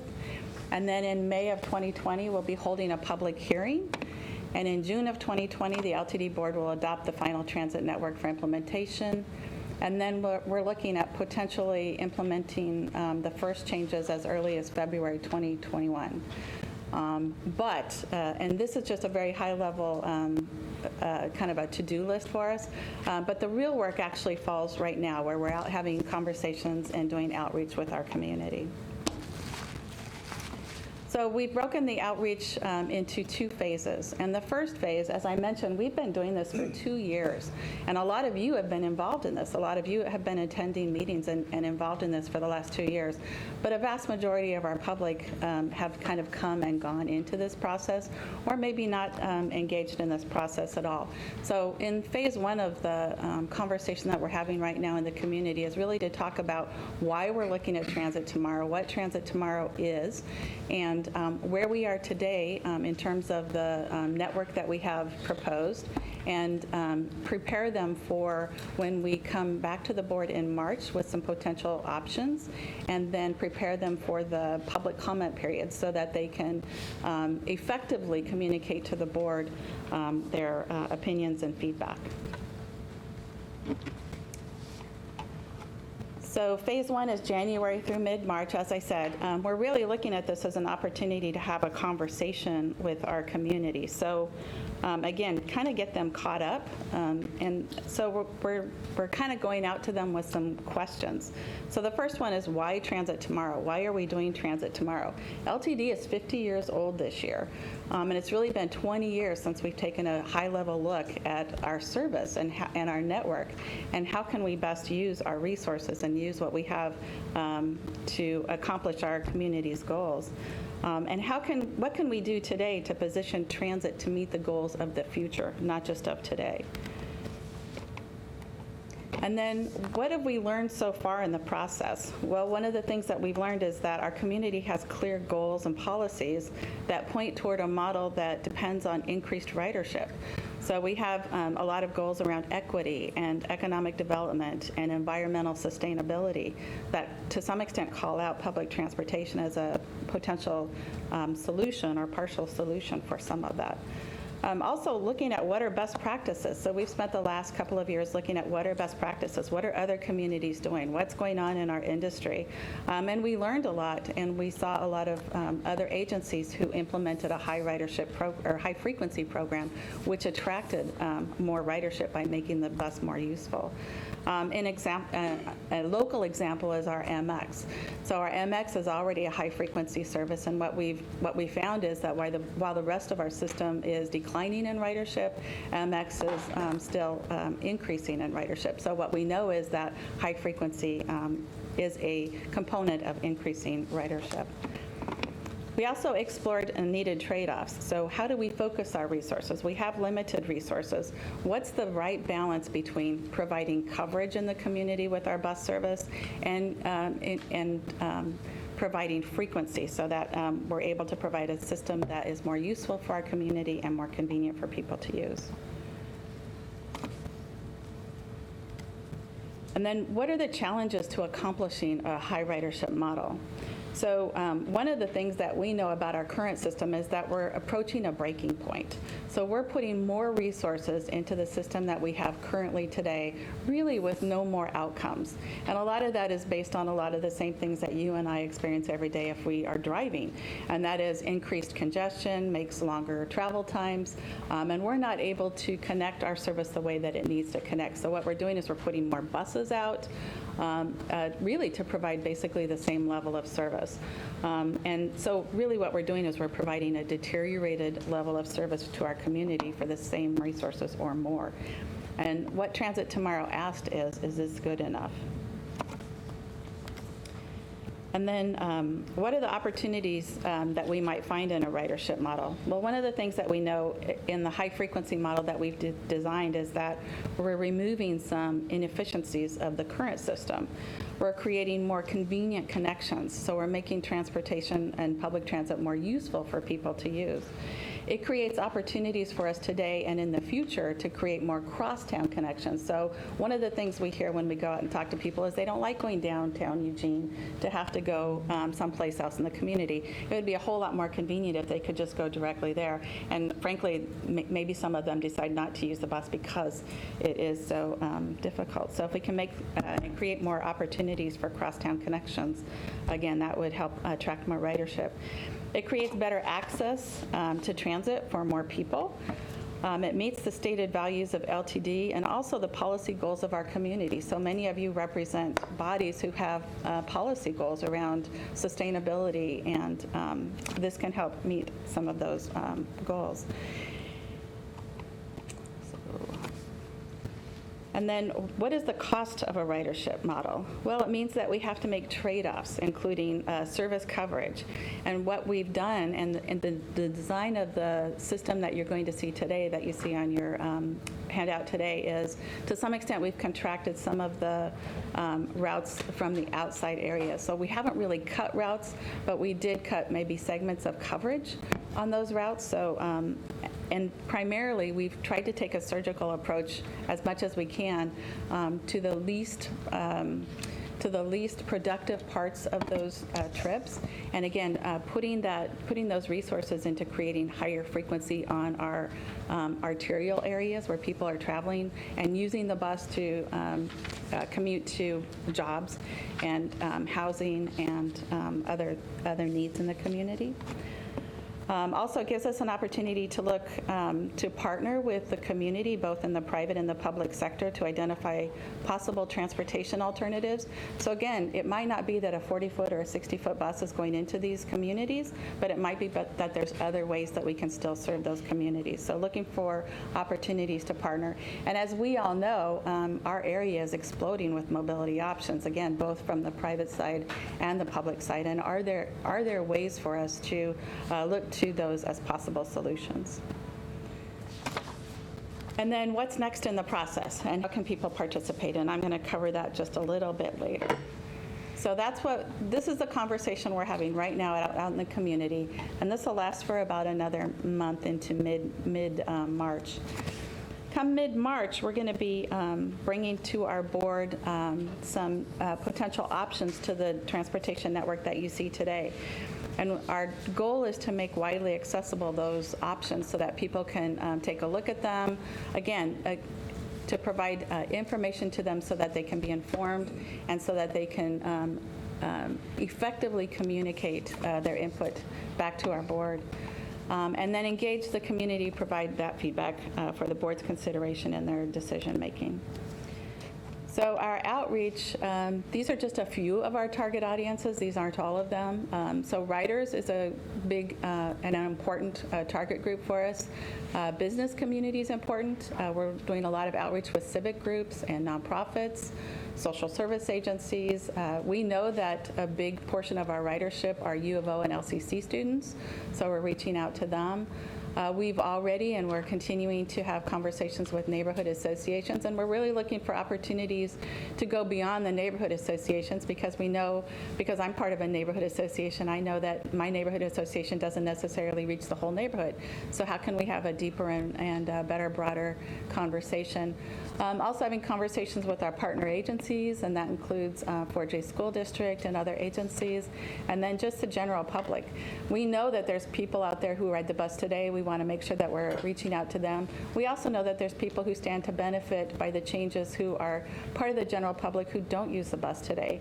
So again, we want to hear from the whole public, as broad as we can get. So again, I mentioned that outreach to our current riders is really important. So we have a lot of channels and opportunities to do outreach to our current riders. This is just a few of the ways that we're doing that. I do want to point out that we're going to be doing outreach as well, not just to the riders on our fixed route, but also on our ADA paratransit. So LTD provides a origin to destination or curb to curb ADA paratransit service for people who are within the metro area. And we know that potentially changes could impact them. So we're doing outreach with them too also to give them an opportunity to provide input and just make sure that they're aware of the project. And then some other outreach channels, we're doing presentations. We have a lot of presence on web, and you'll see more in social media. We're doing some paid and purchased media. We're holding some public comment sessions. So we have a public comment session next week in Springfield, and I believe the week after in Eugene, where we're inviting the public to come and learn more. Again, just continue this conversation and get everybody caught up so that when the time comes for us to really kind of get to where we're making our decision, that people are informed and able to, in a knowledgeable way, provide good input. And we also have, one of the things we've been hearing is that people are really interested in our data. So we're going to be holding a couple of Let's Talk Transit sessions where we have Andrew Martin, who's one of the planners at LTD, and he's going to walk people through the data that we collect and how we use that data to make planning decisions, as well as other resources. So we don't just rely on our data, we rely on other data. So he's going to be walking people, and it's going to be very wonky and very kind of geeky. Sorry, Andrew. But it's a good opportunity, and it gives people an opportunity, again, to learn about what we have for resources and how we use those resources. And we have one of those scheduled late February and another early March, and we'll be having more if people are interested in more information. These are some of the meetings that we've already held and that we have planned. We have a large list that includes 100 or more organizations, agencies, folks who we want to do outreach to. We're hearing some really positive, and we're also hearing some real concerns out in our community, and that's not really surprising. That we're having that conversation, and that a lot of people feel really passionate about transit both ways, and in the potential that it has to address a lot of the concerns and accomplish our goals, but people who at the bus stop might be losing service. So again, we're having a good conversation. And I just want to remind you, as I just covered, that we have 2 outreach phases. We're in the current outreach phase, which is January through March. And again, this is just a conversation, and we're working really hard to get folks caught up on what's happened over the last 2 years, get them prepared for what's coming up in the decision. And then from March through June, we're really going to be focusing on the transportation alternatives that we've provided to the board, and giving people an opportunity to provide feedback and be a part of that conversation. So. Again, our goal is to involve as much as the community as possible and make sure that perspectives and voices are heard. So, questions? Great. Thank you, Cosette. So are there some questions? Yes. I think you've done an excellent job of getting information out and getting people alarmed. And we're really good at that. I know my part of the city is going to be really hurt by your plan. And I was hearing lots of complaints a long time ago. I'm the one who suggested to Southeast Neighbors that they invite someone to come to the meeting. And they did. I think people are informed, but they're not happy. And my question is there really a chance of changing things? South Eugene, I think, is going to lose 3 routes. I think that's what I hear. Every place I go, I hear people, they stop me in the grocery store on the street and say, what can we do? And I don't know. I agree that you're informing people, but is there really a chance for change? Thank you. So I'm going to go ahead and take this as a board member. We have heard a lot from specifically the Southeast Neighbors. They've organized really well. They have a lot of people behind their call, and we're listening. So we're not just providing information, we're also listening, which is, I think, something that they've asked us very explicitly to do. Part of the decision-making process, and as you know, in any decision-making process, there are trade-offs. What we're looking at is the difference between 500 people having a change of service and, at the very minimum, 27,000 more people gaining access. So when we, say you're watching a caucus and you see 500 people here, 27,000 people here, it's hard to say we're going to make sure all 3 routes stay in one place and not deploy it where these 27,000 people actually need it. So with that, I don't think that all 3 routes will be cut. I think, as Cosette mentioned, there'll be some condensing of routes, routes that aren't efficient, 40, 60-foot buses that come once an hour, and transportation options are being looked at to see how we could meet the needs of communities who have very clearly said that they want to ride transit, they want to be connected to transit, so we're looking at how we can do that efficiently. No decisions have been made. So in your timeline is the timeline going forward? So it sounds like we'll be presented with options at our March meeting. Okay. And then public hearing after that, and then decision making in June. Okay. All right. Commissioner Sorensen. Thank you. A couple of questions. On the data sessions that you said were kind of going to be really sort of arithmetic-centric, are you inviting the neighborhood groups that have been recognized by Eugene, Springfield, and Lane County to those meetings? So those are going to be open to the public. Okay. Are you inviting the neighborhood organizations that are recognized by the cities and the county? Those sessions will be made public, Okay. including the neighborhood. I just think it would be good to make an affirmative inquiry to those groups, maybe just via email, but something that says, if you really want to know the arithmetic that goes into this decision-making, we're going to have some data sessions on that. And I think that would go a long way towards providing the information that is needed, but also information that will tamp down the opposition to it. The other thing is that on your list of neighborhood groups up there, and I know we've had some interest on the part of our Southeast Commissioner, Counselor, but my district includes Southeast and Southwest, and you didn't have Southwest neighbors up there. Are you involved with them? We are. So those are ones that we already have scheduled or we've already done. okay. We're doing outreach with all of the neighborhoods. We're also doing outreach with the neighborhood leaders. I just to bear out what Counselor Taylor just said, I've gotten a lot of email from both Southwest and Southeast Eugene, which pretty much is all of South Eugene. And so that's an important thing. The other thing I mentioned is that will the realignment or the news, the change, will it involve fewer empty buses? Because it's one thing for the riders that are using these buses to, in some areas, to be on very busy buses, but it's another thing for the public and the taxpayer that watches the big empty bus go by. Will that be an improvement? Will you have fewer empty buses? I can answer that. That is the goal, is when you make transit more frequent, similar to kind of what MX does, along corridors where there's more jobs and residents, that means the utilization of those large vehicles increases. When you have buses, more neighborhood buses that are going into smaller neighborhoods with less opportunity for that, you tend to have buses with 5 or less people on them. So that is really kind of what the conversation is about, is how do we use our fleet and utilize it to the best? And how do we look at the neighborhood areas and how we can serve them differently?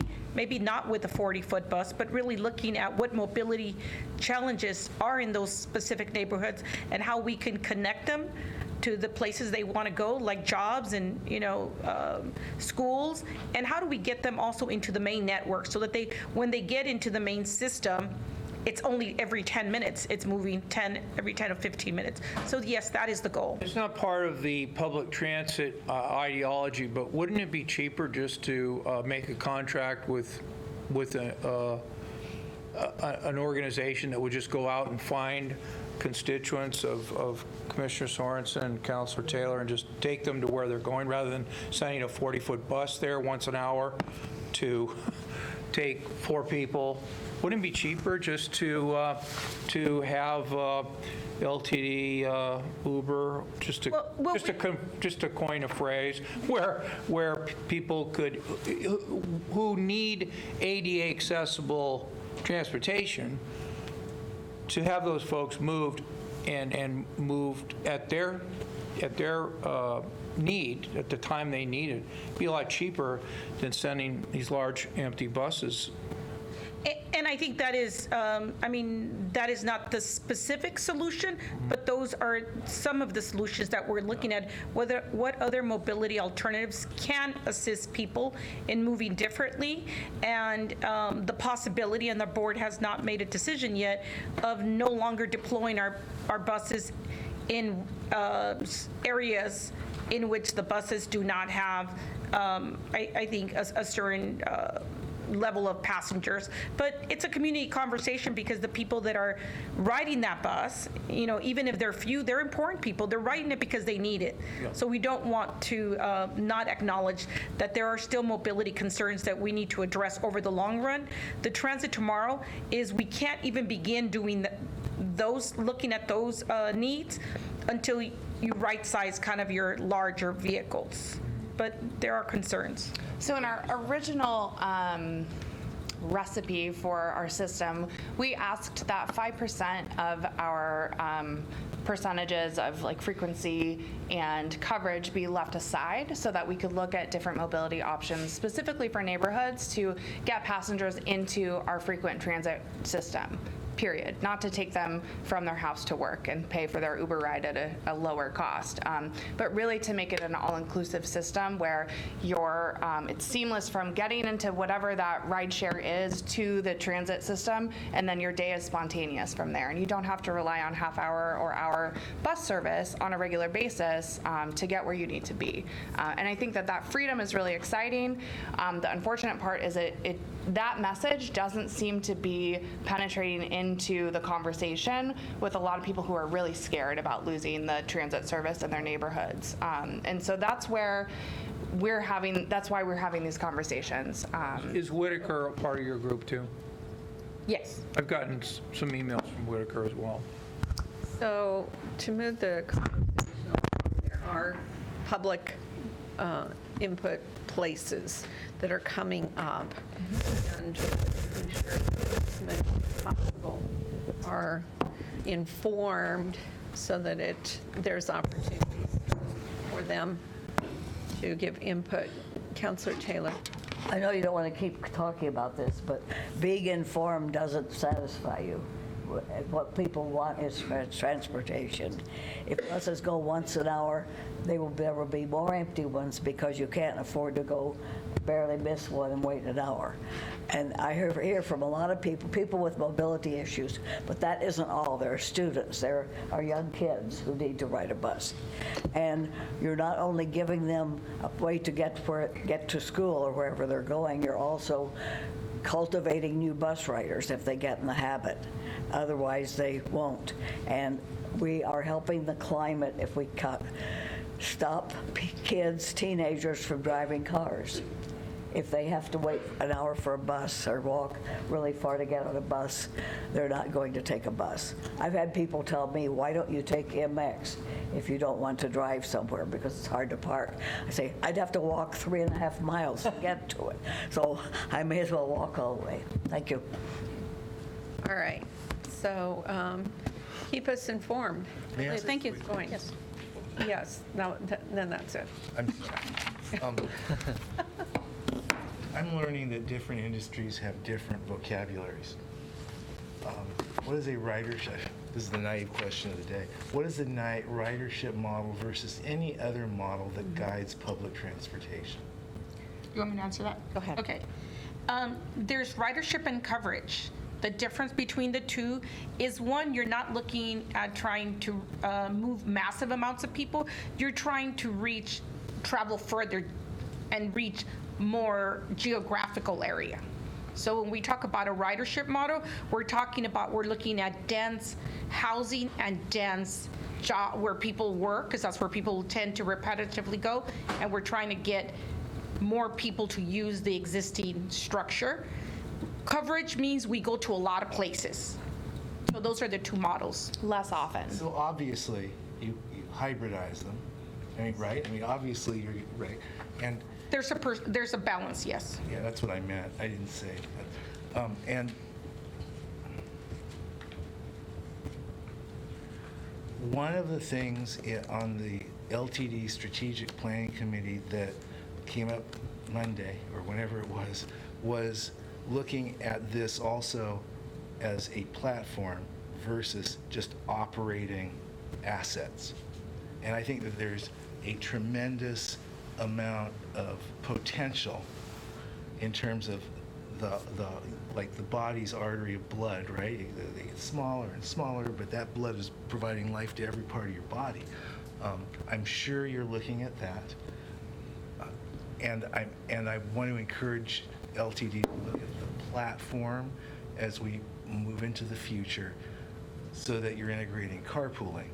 Some businesses have electric bikes, right? All these different kinds of things, maybe even hitchhiking, who knows? But you integrate everything so people can see how responsive you're being. That's just, thank you for my 2 cents. Yes, thank you. Thank you, Cosette. Thank you so much. Okay, so we have one more full item here, which is the statewide transportation strategy. And looks like Paul is going to give us the report. Yes, thank you. So I will try and be quick here. In your packet, there was a cover memo. That cover memo referenced a letter that I think we made you aware of earlier back in September from the governor, asking the 4 state agencies and their commissions to pursue implementation of the statewide transportation strategy, specifically with respect to impacts on emissions and climate change. What is in the cover memo is a little bit of an update on a couple of things. First of all, at the November meeting of the Land Conservation and Development Commission, as noted in the cover memo, that commission issued a statement committing to updates or changes to the transportation planning rule in this state that would require metropolitan planning organizations and their respective local governments to collaboratively and comprehensively develop and implement transportation system plans and land use plans and actions that provide transportation choices and reduce greenhouse gas emissions, etc. So this is perhaps a new, more formal statement from that commission than we've heard in the past. It also notes that currently there is a 4-agency work group, the 4 agencies that are noted, working on how they're going to jointly move forward in this area. So to cut to the chase, within just the past couple of weeks, we have learned that LCDC, the Land Conservation and Development Commission, at their March 19th and 20th meeting, will be looking at this issue more in depth. They have asked Portland Metro to come and present their experiences with their climate smart strategies. Again, recall that several years ago, Portland Metro was the one required by state legislation to develop and implement strategies around greenhouse gas reductions. And LCDC staff or DLCD staff has also indicated that in March they would like to hear from non-Portland Metro representatives. They specifically have reached out to this area and asked if somebody from this area would be interested in speaking at that March LCDC meeting and giving their perspective. And I think it's really in 2 areas. One is what our experiences have been, because again, we were required to develop a scenario, but not adopt or implement, but we were required to do the scenario planning around greenhouse gas emissions. And second, as noted in the cover memo, LCDC wants to hear input from another area, perhaps our area, on 3 key policy areas that they'll be considering, and those are noted in the cover memo. The local versus regional approach to implementing the STS and greenhouse gas reductions, monitoring and enforcement over MPOs and regions, and the third policy area is around funding. The cover memo gives some other specifics to consider, and I also want to just really quick, referencing some notes on my phone here, really quickly reference that just a couple of weeks ago, the Oregon MPO Consortium met and talked about this a little bit, although they didn't take any formal action. There were 3 areas that OMPOC gave some initial feedback around. One was that no more planning is needed. Action is needed, implementation is needed, funding is needed to take the actions, but we don't need to spend more time planning about how to do that. The second was really that reinforced that enough planning has been done, both in Portland Metro and in our scenario planning, and then in several strategic assessments around the state to say what policies, programs, and actions are effective in reducing greenhouse gas emissions. And the third follows from those that more money is needed so that we can really just get around to implementing these things, as opposed, again, to doing more planning. So I'm going to stop there. What I note in the memo at the end is that this is relatively recent, that we've learned that they've asked us to consider coming in March. Right after this meeting, I'm going to have a staff meeting, staff from all of your jurisdictions, talk about possible input that we could give from this area. We'll develop that for your March meeting and ask if indeed you want certain points to be conveyed to LCDC at their meeting later in March. Okay. So looking for discussion on, go ahead and talk. Go ahead. Anybody who needs. Oh, I'll take over the vice chair. There you go. Vice Chair, turn to you to talk. There you go. Anybody else besides me? Oh, me. I was going to ask. This topic always chokes her up. Just curious, who are you looking for to do this? What is your, It could be anybody that you would direct us to send DLCD staff specifically asked initially if I would come and present, because I have been involved in this for a number of years and have spoken to them before. I don't necessarily need to be the one, and frankly, those 2 days happen to be the exact same 2 days that the Oregon Transportation Commission is meeting and developing their annual work program, so it might be more effective for me to be there. There are other people that can go to LCDC, whether it is one of you as the electeds, or there are several of your staff that are very involved in this and have served on DLCD committees around this topic recently. well, one name that comes to mind, and we have not discussed this, and I don't even see him here right now, is Mr. Hurley. He's been the director of the Lane County Department of Public Works, and so he's often here at the table with Commissioner Burney and me. He's also been the guy that's been the main person on our climate action planning, and this Tuesday we had a big work session and vote on our plans to move forward with greenhouse gas emissions and climate change, which is really big for the county because the county's never done that before.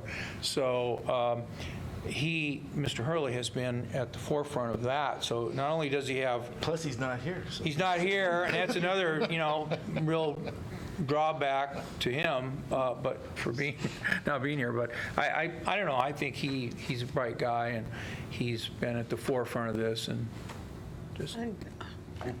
Well, I'm going to speak up because I want a clarification. In terms of scenario planning, is it who, I know that Springfield had in Coburg done scenario planning, and Eugene did scenario planning. So who is it? Is the county obligated to do? At this time, there's no further obligation on any of the jurisdictions here, be it the MPO or the local jurisdictions, to do more scenario planning. Again, several years ago, the MPO was required, and the MPO was all of you, but the MPO was required to develop a scenario plan more for informational purposes than anything, because we were not required, like Portland, to implement it. Now, this statement from LCDC from the November meeting indicates that perhaps further requirements may come down on all of us, whether it be the region, the MPO, or the individual jurisdictions. I would also add that, again, what we're learning is that I think LCDC and DLCD staff would like to hear both perspectives, both what have you learned and what have you done, as well as what do you think around these future policy areas and decisions that they have to make. It might be effective, in answer to your question, Commissioner, to have perhaps two people speak to LCDC. One could be a staff person who could talk about what has happened, and another might be an elected who could say, here's how we feel going forward with respect to policies. Well, I'm going to make the suggestion that I agree that Dan Hurley would be a great for being able to talk at that bigger level, but having been through the scenario planning is, I'm more than happy to talk about what our experience, the experience in the past and what the regulations going, what we need, because it's always that darn funding that becomes a huge issue with how we go about doing anything, because it seems to come down to us, and then there's never any funding to go with it, and how do you incorporate everybody's perspective? So having done that before, and just having had a wonderful time at the OTC meeting recently. So I would volunteer to have that second perspective from an elected person that, how do we blend our different approaches to the requirements that I know we're going to have coming to us. I would volunteer to do that. I think that would be a good voice.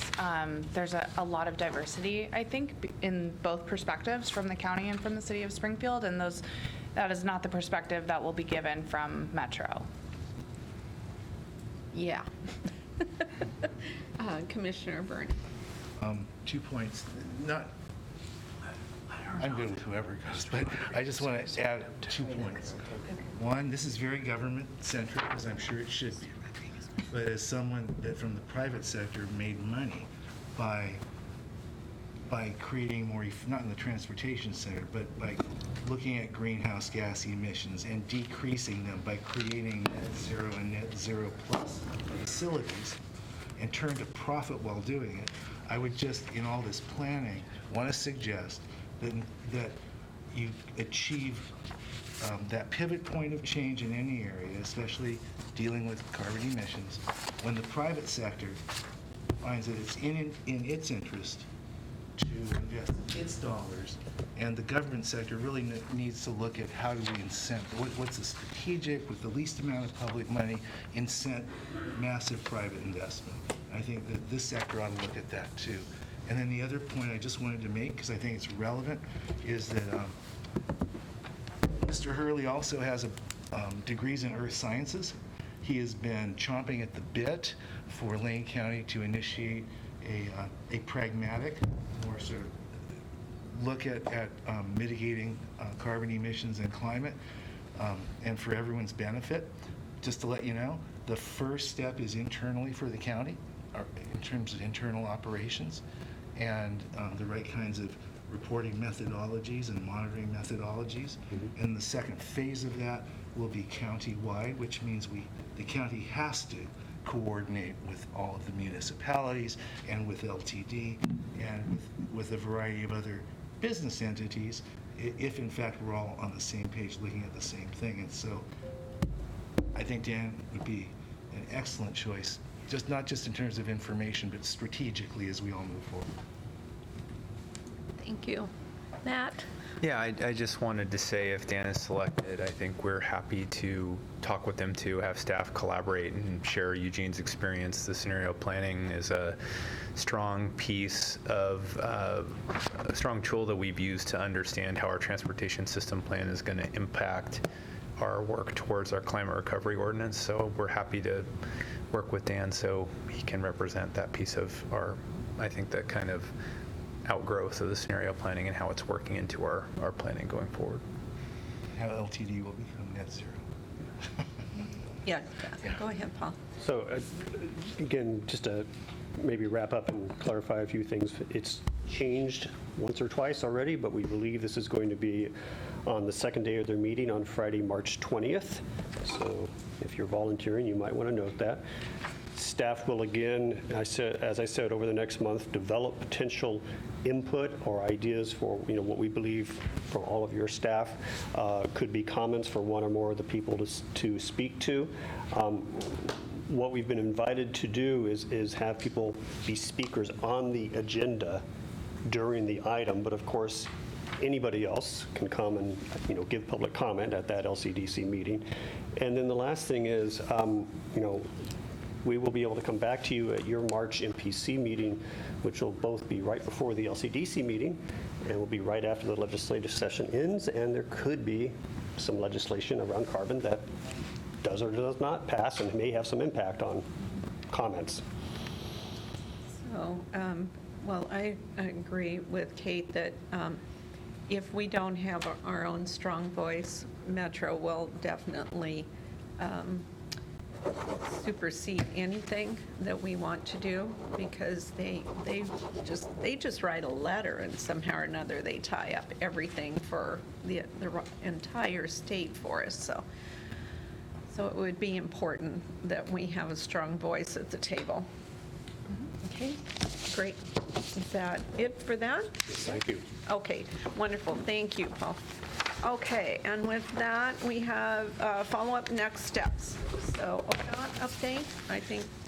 We've been, as an agency, ODOT's been going through tremendous change with our new director, Chris Strickler. We have a new organizational at the upper levels that has not quite yet trickled down.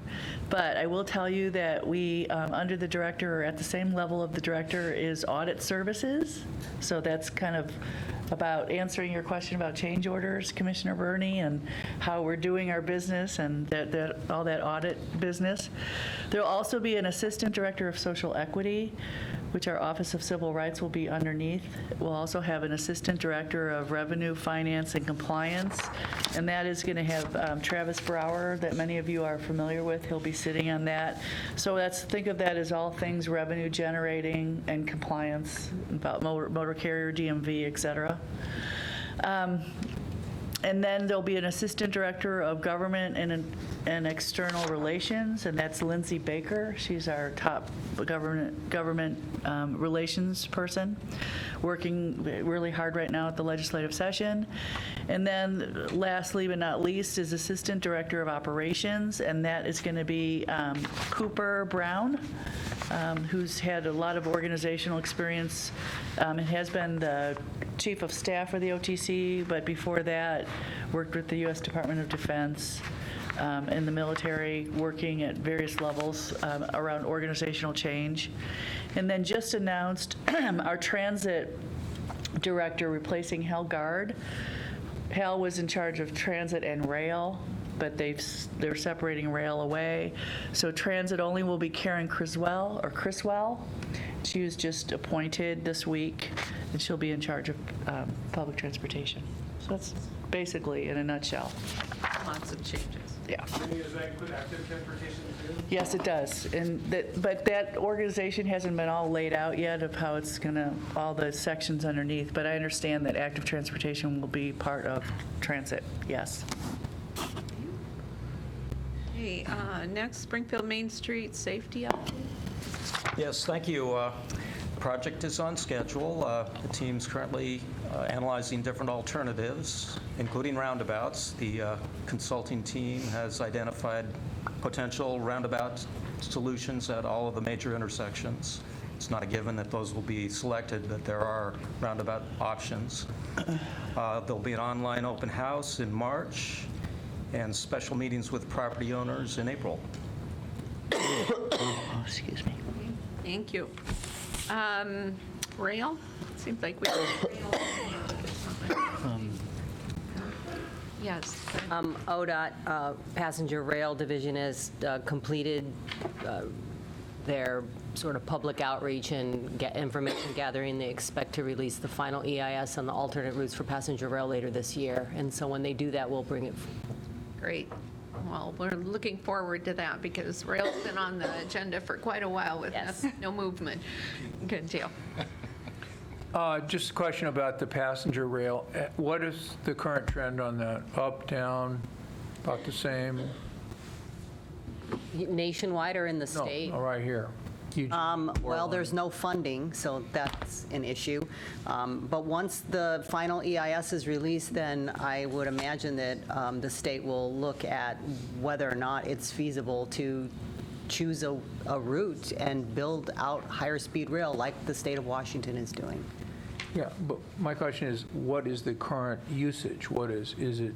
Oh, for passenger rail for Amtrak? Yeah. Oh, I don't know. I can find that out for you, though. Maybe next time in the packet, you could just include whatever you can get from ODOT or whoever, because I think that will, if it's up, I think that'll help us make a request. Yeah, I'd be happy to. Next, Lane Act update. Yes, the Lane Act will meet next Wednesday on February 12th. They did not meet in January. Several information items. There'll be debriefing about the December OTC meeting that you referred to, and talking about upcoming meetings with the OTC. Meeting in March, but we discovered that the ACTS will not be involved in that. The next big meeting will be in July. The OTC will be down here for a meeting, and we'll be presenting our work plan and biennial report to them. There'll be an update on the MPO's Transportation Safety Action Plan. There'll be another update on the STIP, similar to today, with a little more information. And Paul will be providing an update on concepts that the legislature is considering this session, as well as a report on the trip to Washington, the United Front trip to Washington. Great, thank you. Okay, the MTIP, there's MTIP amendments, and we need to vote on those? No, those are information only unless there's questions. Okay, any questions on the amendments? Nope. Okay, so next meeting's Springfield Justice Center on March 5th. Paul? I do want to add, you might want to hold dates for what Bill mentioned, which is the OTC will be meeting in Eugene July 14 through 17. And what's interesting about that is they scheduled 4 days because they're actually holding 2 meetings. They will hold their usual 2-day meeting. They usually meet 2 days when they go out of Salem. I don't know which 2 days will be of those 4. So they'll hold a 2-day meeting, and the other 2 days is their annual Tri-State Commission meeting where Oregon, Washington, and California Transportation Commissions all get together. So that'll be here in Eugene also. That should be interesting. We will keep you informed on the agenda. Great, thank you. Yes, please do. Okay, so if there's nothing else for that, I'm going to go ahead and adjourn the MPC meeting, but those that need to be here for the Cable Commission meeting need to stay. I remembered something. 1 o'clock. Yes. Okay. Some mentioned noise. I got to come back. Thank you. I've already seen it. I noticed. I noticed. So we've got What do you think? And especially with the new structure, it's even more important to get your advice. Oh, yeah, okay. in the short term. Okay. Move on the 24th. Customers will Bill, yeah. great. Brenda, I just want to say, we really Why would I on earth send you anything to your I've seen your team now. Your team are in my place all the time. I'm like, private phone? yeah, because it's TIS recording time. We're gearing up for your meeting. Anyway, Just had I'll be responding. I don't want it on record. our SPC, so I'm like, oh God, it's like, I'm like, oh, excellent. Thank you so much. Important is not going on. I'm like, oh, I'll call people. Oh, we're talking about upgrade our mics. So we're talking, okay, literally we're pointing that out. We have merged. Thank you, and you always say that, and it's true. Thank you so much. Thank you so much. I do feel bad though. I do. No big deal. I want to just get everybody. I'm going to actually add. I can come over there and get What's 4616? 4616. Well, I'm over, don't see you at Elkhart. That's your main one now. Attention, all you cablers, come to the table. All of you non-cablers, please go out. We want to get the Cable Commission meeting started. That was right. Okay. I think I'm deaf. I'm deaf. Know that. Is it 4203 your office? That's the main number. That's the main. Oh, okay. All right. 4616 is it? How does this last? Okay, so I'm going to call the Cable Commission to order. Do we need to do a roll call? No? We're fine? Okay, good. All right, good deal. So the first item is the minutes, which I talked about last time will just be at the beginning of each meeting. We'll have to approve. I move approval of the minutes. Second. Okay, all those in favor? Aye. Aye. Opposed? Okay, motion carries. Okay, next item, update on FCC in-kind. So fortunately, I don't have much to add to the memo. There was a typo. At the end of the memo, I said that the proposed expiration date for the current franchise would be June 30, 2021, and it should have been June 30, 2022. And that was an explanation at the end of the memo of how the status of the FCC cable order kind of affects our negotiations with the franchise. We had a franchise that expired, I want to say it was a year and a half ago, and then we extended it until June of this coming summer, so June 2020 is the current expiration of the franchise. What we're hoping to do is get another extension until 2 years after that. So it would be June 2022 would be the next expiration.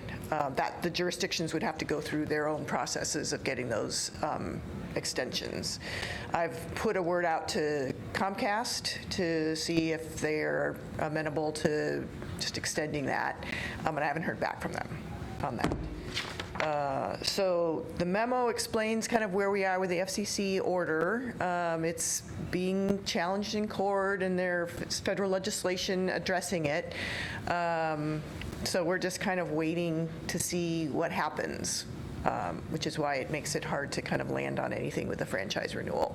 We need to kind of know what the order is going to say before we want to put anything in our franchise. Okay. So that's where we are with that. Any comments, questions? Or we're going to just kind of, you just want to give us an update? Yeah, there's no action required today. You had at one point requested monthly updates, kind of using discretion to, if there's anything important to report. It's kind of seems like it's been every other month. So I just wanted to make sure that.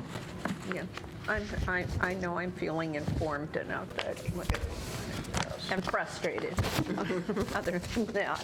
So, okay. So, well, without anything else, I'm going to close the Cable Commission meeting. Thank you so much.